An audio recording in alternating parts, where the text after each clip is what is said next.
Highs in the lower. All right, we're getting for the weekly test. 5 to 10 miles per hour. Here we go. Sunday night, mostly clear. Lows in the mid-60s. Northwest winds around 5 miles per hour in the evening, then becoming light. Monday. Here we go.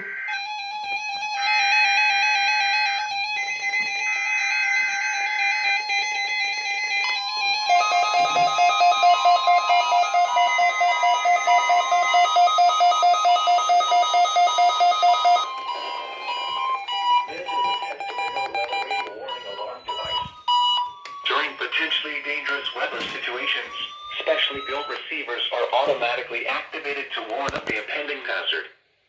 Tests are normally conducted by the National Weather Service every Wednesday and Saturday between 10 a.m. and 12 noon. When there is a threat of severe weather in the area, the test is postponed until the first good weather day. Reception of this broadcast and the warning alarm will vary from place to place. This variability, normally more noticeable at greater distances from the transmitter, will occur even though you are using a good quality receiver in perfect working order.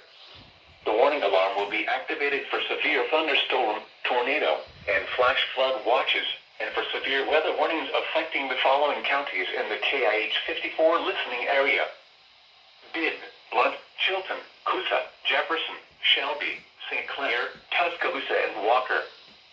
This has been a test of the NOAA weather radio warning device. We now return to normal programming.